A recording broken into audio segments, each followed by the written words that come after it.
welcome to the Bookyard. I'm Sam, and I'm Ty. Before we get into things, I just want to apologize for that intro. We obviously have been messing around with our soundboard a little bit in the last minute or two, and by that I mean several weeks, because for several podcast episodes, we had the reverb turned up really loud, which made editing so hard. Yeah. And honestly, the sound quality was kind of bad for a few weeks. But we figured out that we were just dumb. And now, every time after we finish an episode, I always play with the things and then we sing and be stupid for at least 30 minutes. Yeah, wait, you guys should hear my villain laugh if I turn the pitch up to like Alvin and the Chipmunks level.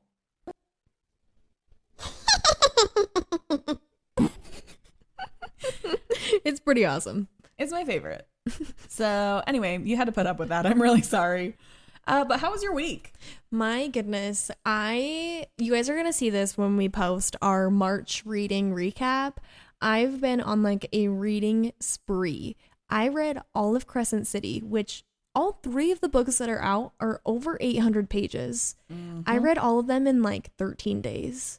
No, I was genuinely confused and concerned for your mental health a little bit, because you'd be like, I finished this, I'm reading this, I finished this, I'm reading this. And I was in my new job moment where I was just like, I haven't read a ton this month. I've done, I think, 5 books and we're at the very end of the month. Yeah.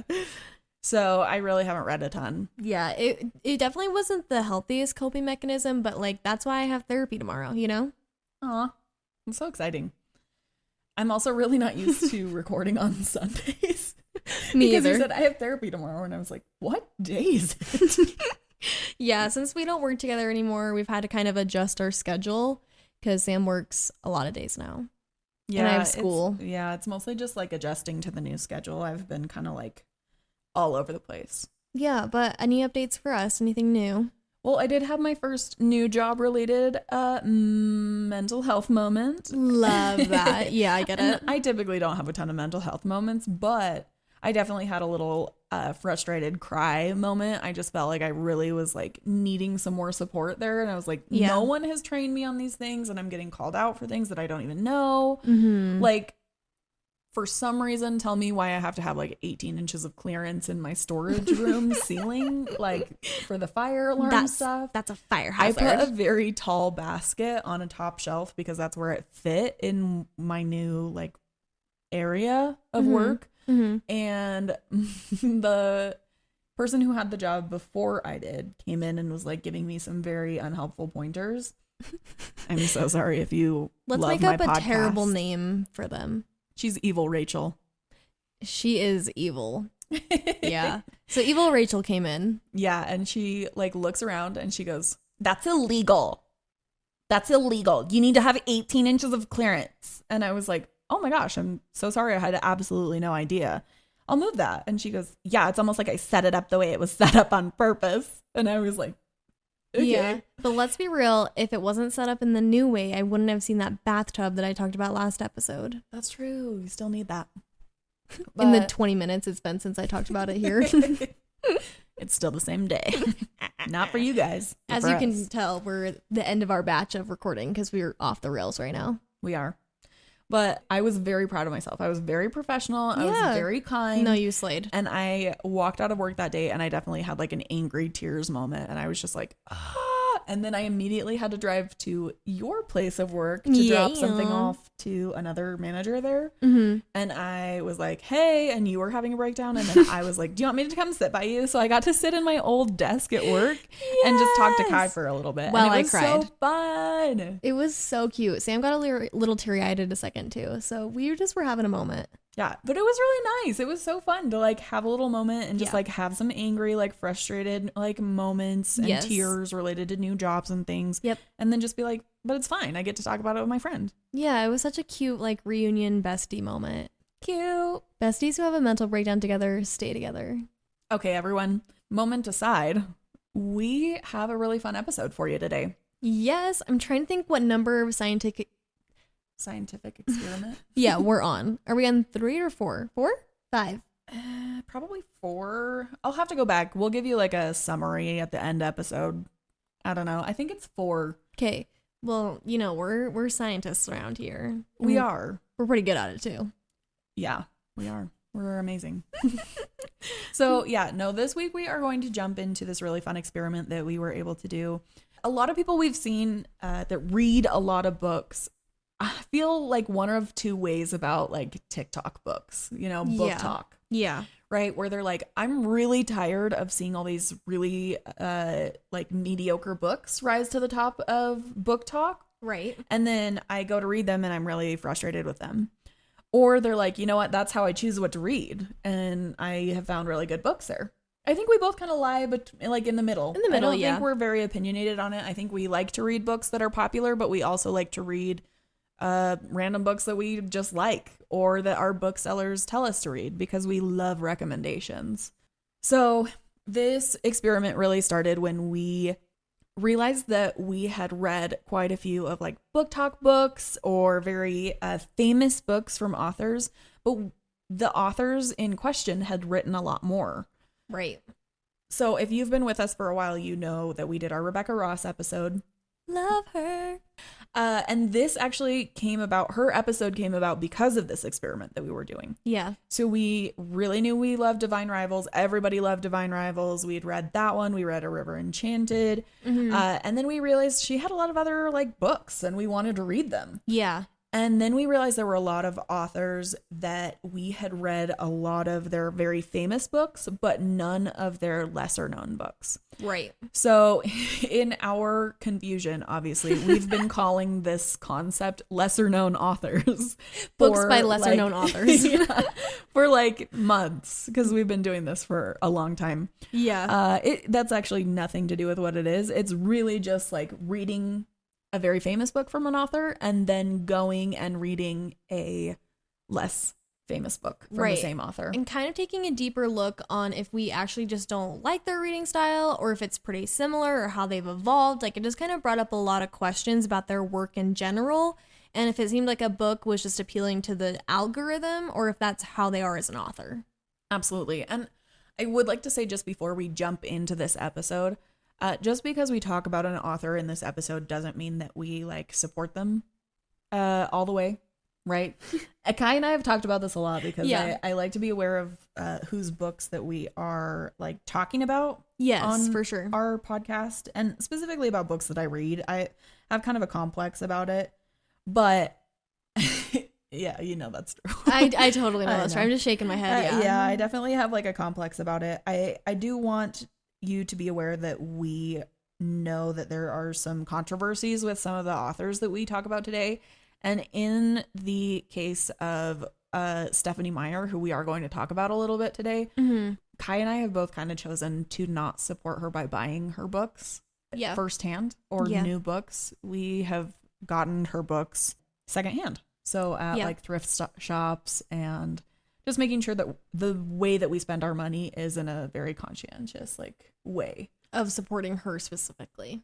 Yeah. Yeah. And I think that's important. It opens up like a broader range. If you are really wanting to read a book, but you are not wanting to support an author, there are a lot of ways to do that. One of the easiest ways to do that, I think, is to wait until the author dies. Oh my gosh. So specifically like classics. Yes. If you are really curious because everyone's like, you know what, this is a classic, you need to read it, but like the author is genuinely a terrible person, don't support them. You know, don't go buy their books. Yeah.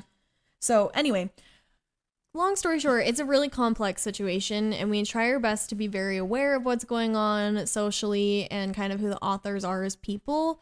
And we don't ever take a decision to talk about an author or their books lightly. It's definitely something that we contemplate and decide what it's worth to us and how they are as people. Yeah, I definitely lose sleep about it. But just passing on, because you don't need to know that. It's fine. It's fine. We had 4 different authors that we wanted to talk about today and some of their books. So just as a list, we wanted to let you know that we are going to be talking about Emily Henry, Rebecca Ross, again, Becca J., Stephanie Meyer, and Rebecca Yarros. Yes. There are obviously a lot of authors we could do this, and I honestly think I may continue to do this if I read a very famous book. I think a good experiment for me is to read a less famous book written by them because it kind of helps me understand if I like their style or not. For sure.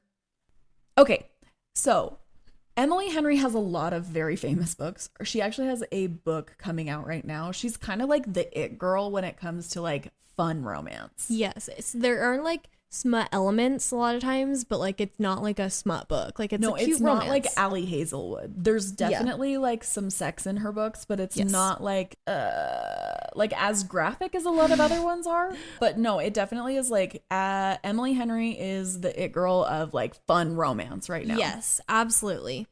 So the very famous book that we have both read is Book Lovers.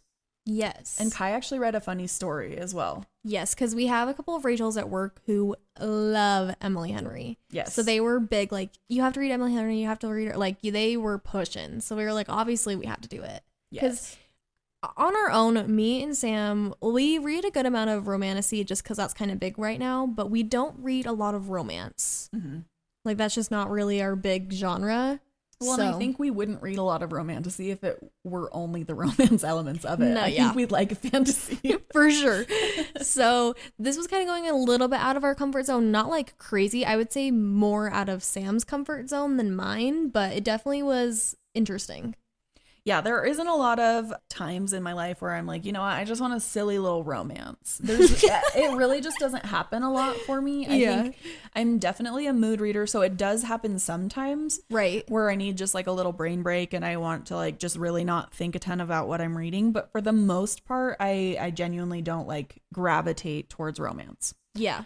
So we also read The Love That Split the World as the book that isn't as famous, which was actually her debut but I was gonna say her debut author, that's not right, but her debut novel. Thank you. Mm-hmm. So just as a little blurb about Book Lovers is really fun. It kind of follows, it reminds me a lot of like 90s and early 2000s like rom-coms. Totally.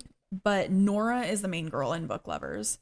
She is very high performing. She's like a very high achiever, and she keeps like getting broken up with because she's not like, you know, the girl in the rom-com who's like, I'm from a dairy farm in your hometown. And I just, you know, she's very like, she's a corporate baddie. Yes. She's harsh. She has very high expectations for herself and others. She like is up at the crack of dawn. She's running. She's super fit, she's super hot, she's super rich, you know. She's like, she's got it made. But she's found that she's had a really hard time with men because of it, because she's constantly broken up with for those kind of girls. Girls who are like wholesome and fun and just like really not serious. So she's our main character, and it's this love story between her and an editor named Charlie. Yeah, because what is she, like a publisher? Is that what she does? I can't remember. Yeah, they both like read books for a living, and I think he is an editor, and I believe she's a publisher. Let me check. Okay. Clarification, she is a literary agent. So they're both consistently reading books and everything. Yeah. It's really nice. Yeah, it's super cute. Yeah. Did anything stick out to you in Book Lovers? Like what did you like about it? What didn't you love about it? I liked that it had like some family elements. I feel like sometimes, especially with romance now, this is kind of how the pipeline goes. Is two people who obviously aren't supposed to be together somehow end up together, whether it's for convenience or to like get something, but like they end up falling for each other, and it's not like conventionally what's correct, or like one of them has a bunch of trauma and it gets really dark for a second, and then they break up and then they somehow get back together. Mm-hmm. That's kind of like the basic, that's what it is. Yeah. And I liked that this one didn't have anything that was like super deep, because if I'm going to read like a little romance, I'm not really looking for that like deep dark element of like they have like debilitating depression and like they need a man to come like save them, you know? I almost think that Book Lovers was a book that I really liked because it was almost the exact opposite of the formula you just described. Yeah. These two people are very clearly well like met, like they are a very good match for one another. Right. Even right off the bat, like they're pretty well matched and everything. And throughout the book, there's this like love story developing, and it's great. And towards the end, instead of like that temporary like breakup, we get both of them in like a season of closure. And they're like, we know that we're an amazing match and we love each other, but we're both going to be okay alone. Like, we're both going to be fine. Yeah. And it sucks for them, but they mutually decide, instead of like a terrible miscommunication, they mutually decide like, this just isn't where we're going to be able to like work. It's just not going to happen. And then they do eventually come together. But I did genuinely like the book. I thought that, for me, I felt like it was a good read. Yeah, I didn't have any like major complaints about it. I read it in like probably a day or two and I was like, yeah, that was cute. And then like I didn't have to think about it, but I also wasn't like not interested when I was reading it. Absolutely. I think that I did like Funny Story better. Okay. That one was really cute. That one is about two people who got broken up with one of them was a fiance and the other one was just a longtime girlfriend, and those two got together. And then the other two like decided to live together for a little bit because they got kicked out of their apartment, and like they kind of created their love story there.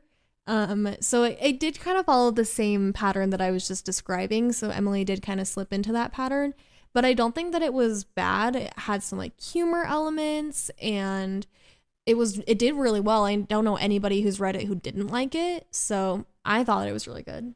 Amazing. I'll have to read it. You will.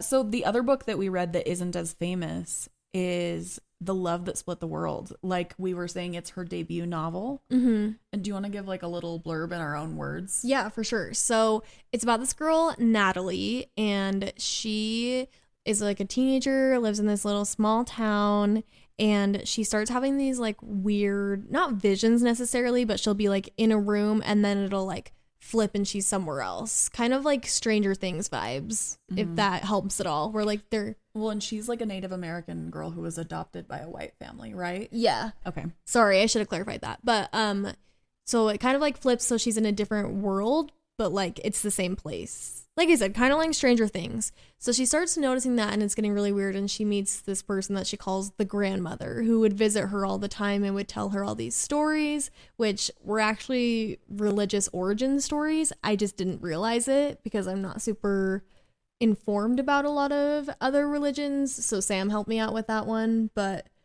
it was coming from the grandmother. But Natalie meets this boy, Bo, and it's kind of about like their story, but Natalie's also trying to figure out what's going on because she realizes that it's also happening to Bo. And so they're kind of trying to figure it out with this like psychologist that the grandmother suggests that they go visit. It wasn't a romance. No. It was very interesting to me because I know Emily Henry is just like a romance author. Yes, this book really actually caught me off guard because I thought this is cute, this is fine. Like Sam said, it really wasn't a romance. There were some romantic elements in it between Natalie and Bo, but it wasn't super like romance. That wasn't the goal of this book. And we get to the end and it just really hits that religion like hard. And since I didn't really understand the stories that we were being told throughout the book, they'd bring up Abraham, and I'm familiar with Abraham, but I was just like, where is this coming from? And I remember Sam finished the book and I talked to her and I was like, dude, that was weird. Yeah, that's true. And I had heard some of the like Native American religions, like religious stories that she had talked about before, because I had like a friend, Eric, growing up, and he was Navajo. Mm-hmm. And he like would tell us as part of like class stuff. I don't know. I may have just had like a good teacher who was like interested in it. Yeah. But he told us a lot of like his people's like origin stories and everything. So I kind of recognized a few of them, and I just like assumed that like it was a religious like theme throughout the book. Yeah. So I think that if you had that in mind, this book could be pretty good, but I think that it threw me so bad, and by the end I was like, I feel like this was like a fun story. We're trying to figure out what's going on, and then bam, religion. Right. No, it definitely was a book that kind of jarred me a little bit. Mm-hmm. And I don't know that we have like a ton of time to like talk about every detail of it. Yeah. But I thought it was one of the most interesting contrasts in this experiment that we did. Totally. Because we have 3 questions we kind of want to cover. Did Yes. it seem like the same author? Was the more famous one better? And our thoughts about the author. Yeah. Right? For me, it almost didn't seem like it was Emily Henry. No way. If you would have handed me the book and I had to guess the author, no idea it was Emily Henry. Yeah. No, that absolutely. I wouldn't have even thought of Emily Henry. Nope. It had so many heavy themes like adoption, loss, cultural loss when like a Native American person is adopted by white people was like really prevalent. Religion, time and space travel, like hardly any romance. It definitely didn't seem like the same author. So many just random elements that I wouldn't have expected from Emily Henry, but I think that it was really cool that this was her debut and that's what she chose to do.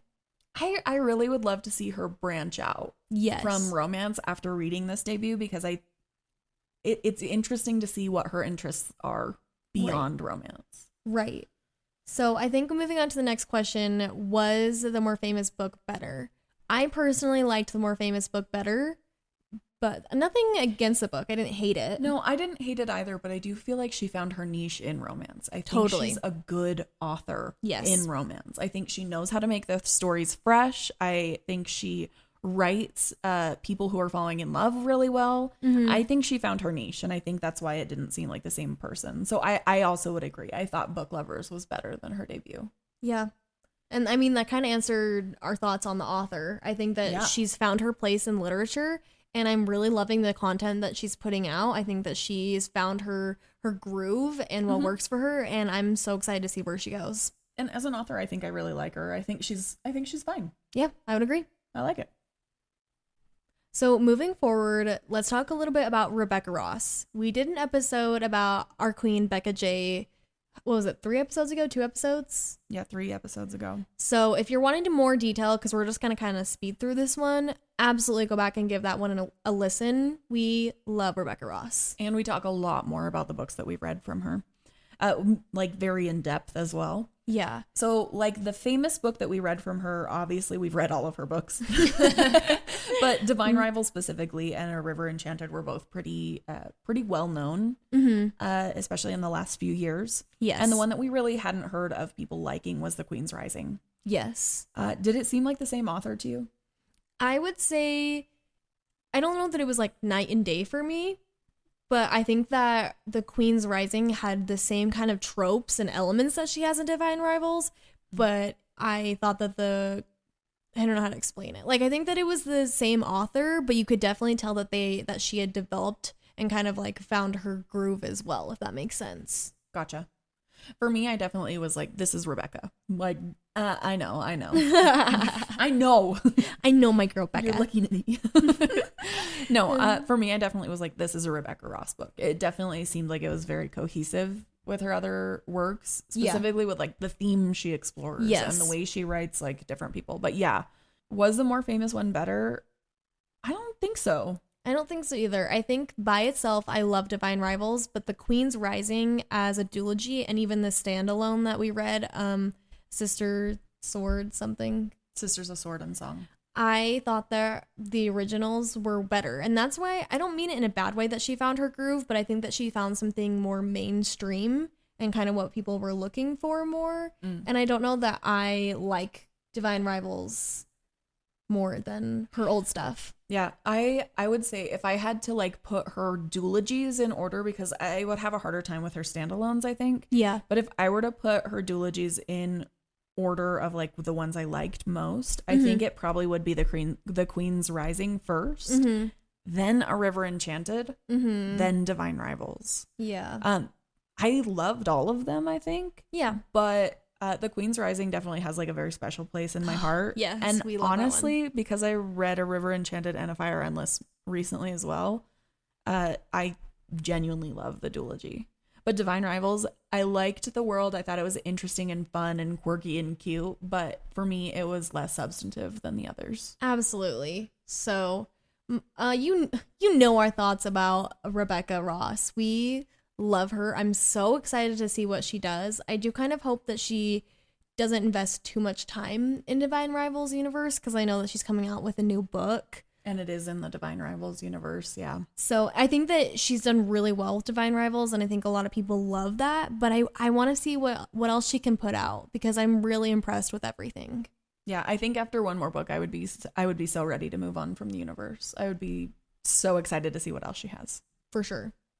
After Rebecca Ross, we read some of Stephenie Meyer's works. Yes. So obviously Twilight swept through the world like a plague several years ago, like a Yes. decade ago, basically. Yeah. And it has become one of the most famous like moments in history, I think. I would Everyone agree. knows what Twilight is. Yes. The entire Twilight series and everything. She does have also The Host that was written, and honestly, it did become a little bit more famous after Twilight. It was made into a movie and everything, and people knew about it, but it was way lesser known than Twilight. So we Yes. kind of used both of those as the books that we read from her. Yeah. So obviously, I feel like people know what Twilight is. Yeah. I don't know that we need to go Yeah. for it.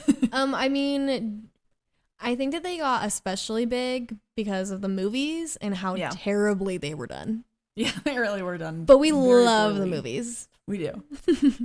And also, Robert Pattinson is still like our friend. And by our friend, I mean I'll see anything that has him in it. I actually recently just saw Mickey 17 and I ate it up. You know, I think I've said this before, but Robert Pattinson was not cute in any of them. I was like, Edward is literally disgusting. And then for whatever reason, Breaking Dawn, my goodness, my jaw was on the floor. I'm salivating for that man. Yeah, it's like they forgot to paint him. That's what we were talking about. Like they forgot to like coat him in white paint and we were like, oh, he's actually kind of hot. Yeah. So, I mean, that's kind of our thoughts on Twilight. It was really great for the times. It was fun. It was really well known in pop culture. Let me just tell you this story really quick. I know we don't have a lot of time. No, I'm so excited. But I was in 6th grade, right? Yeah. And my mom obviously kind of like knew I was a reader. She let me read what I wanted to read. And Yeah. we obviously, like I grew up in Utah, so there are a lot of people who are really like sometimes in your business about what you're like exposed to. Like I had a lot of friends who couldn't read Harry Potter because of witchcraft. But my mom was pretty good at letting me choose what I wanted to read. And honestly, there's really nothing in the Twilight universe that is like ridiculously inappropriate. The woman who wrote it is very clearly like a member of the LDS church. She like Yeah. makes waiting for marriage like a huge theme in her book for some reason, you know, like Yeah. like it's not a sexy time book, right? So like I obviously was reading these fairly young. Yeah. So the story comes in about 6th grade where I had read all the Twilight books, right? I loved the Right. Twilight books because Yeah. everyone loved the Twilight books. We were all like listening to My Chemical Romance and reading Twilight and The Uglies. And it was just like it was a vibe. Yeah. So I had this huge crush on this kid in my 6th grade class for like a long time. Yeah. I really liked him. And I was just like, yes. One day, obviously, we were walking in from recess. And I have this classic moment where I laugh at a joke and I turn around to like look at one of my friends. And in that moment, I realized this man's in love with me. He loves me. He asked me out that day. I don't know if I was just laughing like majestically. Obviously. Obviously, it was that, right? Yeah. I was like, this kid loves me. And I was like, finally. I was so thrilled. He asks me out. He's like, will you be my girlfriend? And I was like, yeah.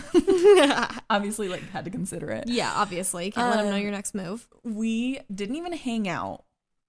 But the next day comes around. Mm-hmm. And he's obviously freaked himself out because he actually liked my friend. And I knew this too. But I was so like, The drama. you know, I just loved him. So I was just like, Oh my gosh. he loves me because I'm a genius. Yeah, right? yeah, obviously. The majestic But I laugh. knew he liked my friend. I knew it. Yeah. So he texted me the next day because we didn't even talk. He asked me to be his girlfriend and then like neither of us texted each other because we were just Cute. like, it's fine. We're Yeah. dating now. Obviously, as it works. So didn't text at all. And then like 40 hours later, it's like Saturday night. Like late. Like late. And by late, I mean like 9. He texts me and he's just like, hey, Sam, like, I'm so sorry. Like, I really do like you. I like this other person more. And like, I really don't like think we should do that. Like, we shouldn't be dating anymore because like we're friends. Like, you're one of my best friends. And I really like so-and-so. I can't even remember which one of my friends it was, honestly. And I was going to ask who it was. I can't remember. I don't know. But I was just like, okay, cool. Like, no worries. Heartbroken. Heartbroken, obviously. 6th grade Sam was devastated. And I immediately was like, this is how Bella felt when Edward left her in New Moon. There's a possibility. You know, like the camera's spinning around me in the months. You get like ill from Except the it's spinning. actually like 9:03 p.m. Yeah. And I was obviously devastated. I like run into the house because I think I was outside. I don't know what happened. Okay. I was outside. I run into the house and I'm like, Mom, I'm going to go read New Moon again. And she was like, okay, cool. And I go to my room and I realize New Moon is the book that my mom lent to her friend. So we don't have the book at our house. I absolutely lost my mind. I start sobbing. Obviously it was projecting, right? Sobbing. I'm like, we don't have New Moon. Mom, I have to read it right now. I have to read it. I really, like, I need to read New Moon right now. And she was like, Sam, it is 9 p.m. I am not going to the store to buy New Moon for you. Again, we already own it. My friend is going to bring it back on Monday. You're fine. It's literally a day and a half. And I was just like, no. I lost it. I sobbed for like a good hour because I needed to read New Moon. Oh my god. And then we actually the next day drove to her friend's house, picked up New Moon, and I read it and I was like, hit the spot. So that was obviously the first of the times where I immediately had to read a part in a book over again because I related emotionally to it. So I was just like, but that happens to me now though. Like if I'm, you know, you read all the parts in Throne of Glass. I was really depressed and I made myself like read Kingdom of Ash. Yeah. No, I do that all the time. I'll be like, oh my gosh, I'm really sad. I have to go read like my favorite part of this book to make me feel better. Or like, so like I'm just so mad. And then I'll like read like a calming scene from one of my favorite books.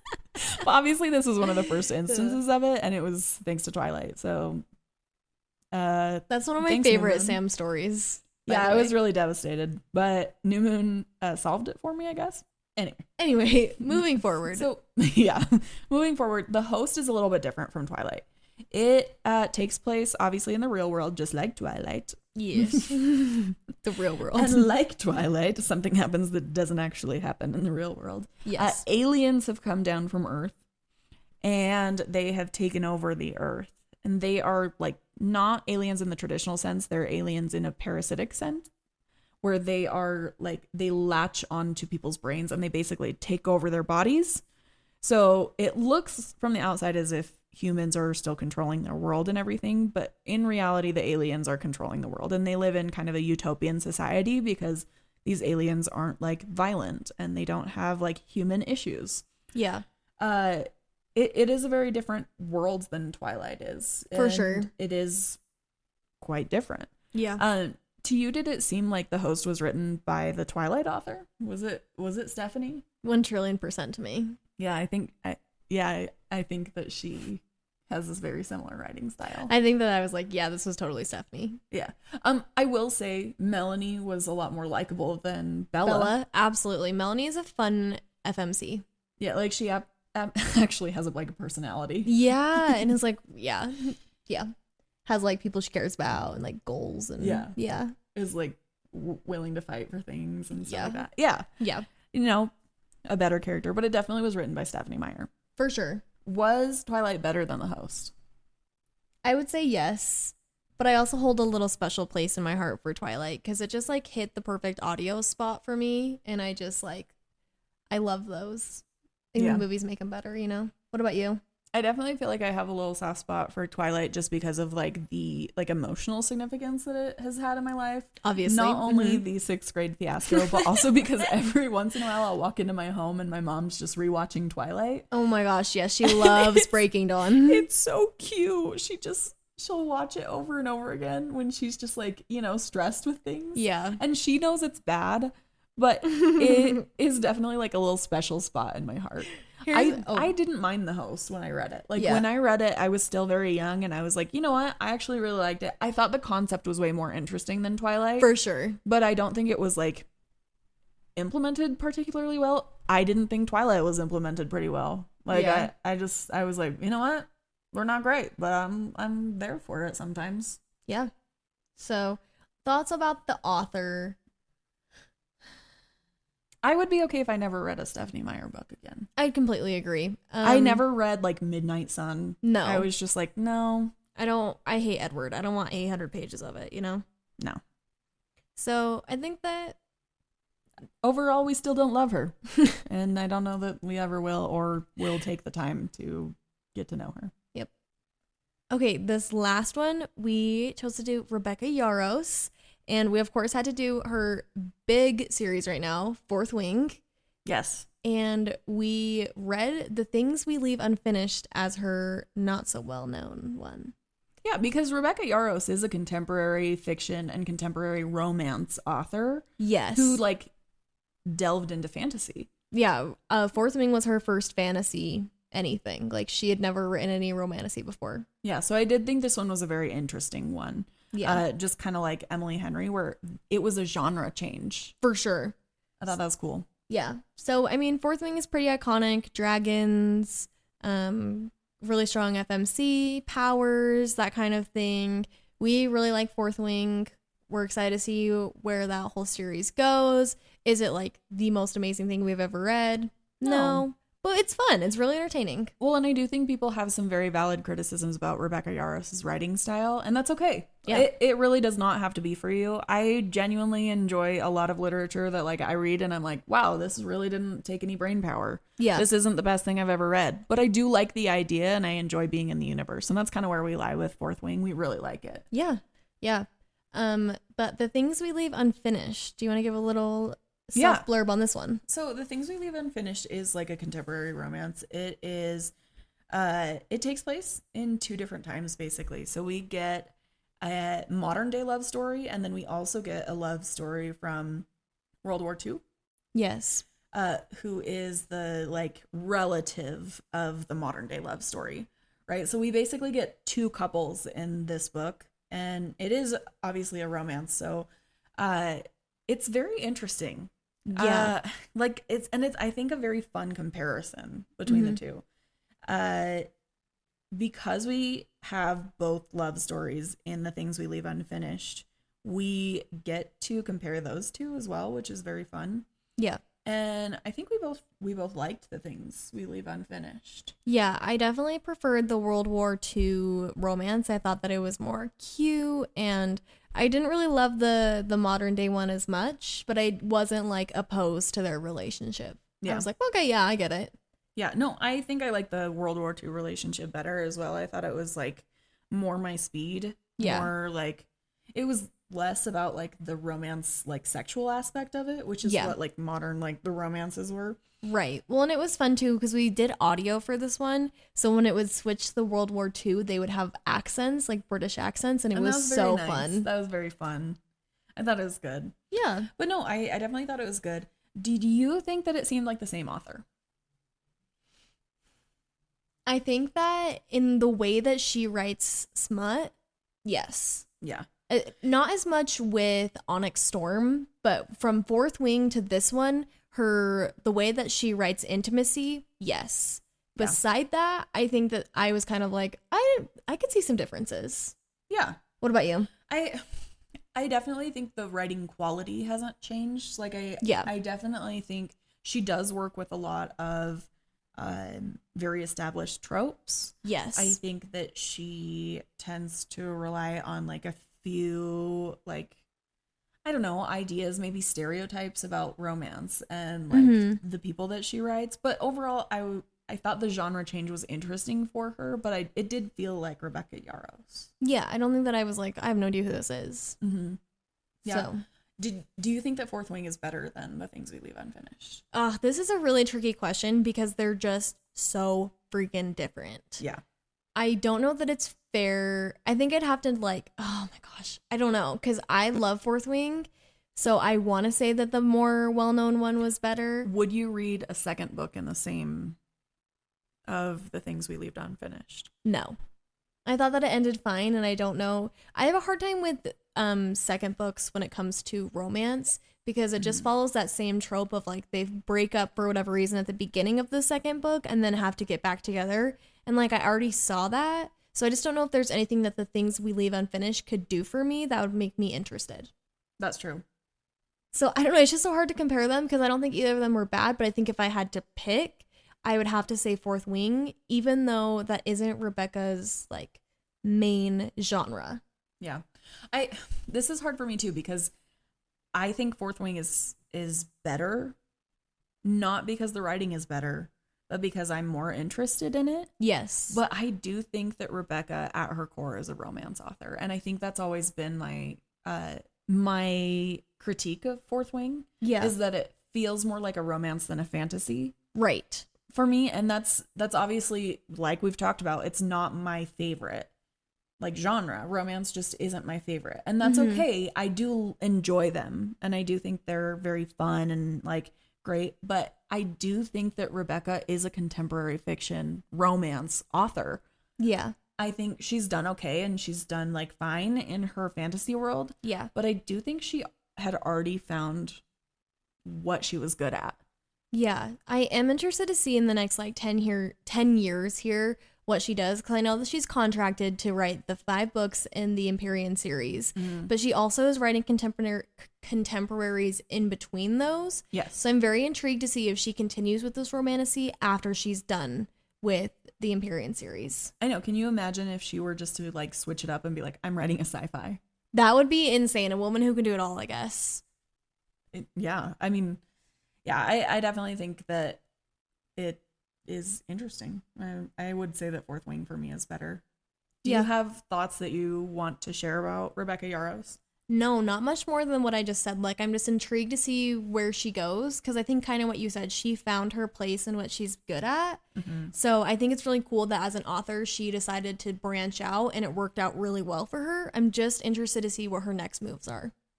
I would hope that she doesn't fully dedicate herself to fantasy, because I don't know that I would love another fantasy world written by her. Yeah, Sam is big about world building. She loves a detailed world build. What is the wall's texture? What does it smell like? And I think that's kind of where it doesn't hit for you. I mean, totally correct me if I'm wrong, but I think that... Yeah, no, I'm definitely... If I want to read a fantasy... I want to know what a political structure is like, and what your magic system is like, and what like the people believe and their culture and all the fun things. And I don't know that she's that strong with that. She tried really hard in Onyx Storm. And she did really well, I thought. Yeah, I thought it was a lot better. I was so uncomfortable at waiting for a third book to build the world I was in. But that's okay. That's totally fine. And that's a me thing. Yeah. Because I personally don't care what a room looks like or what the structure is, because half the time I don't get it. So yeah, I would guess we'll see. Yeah.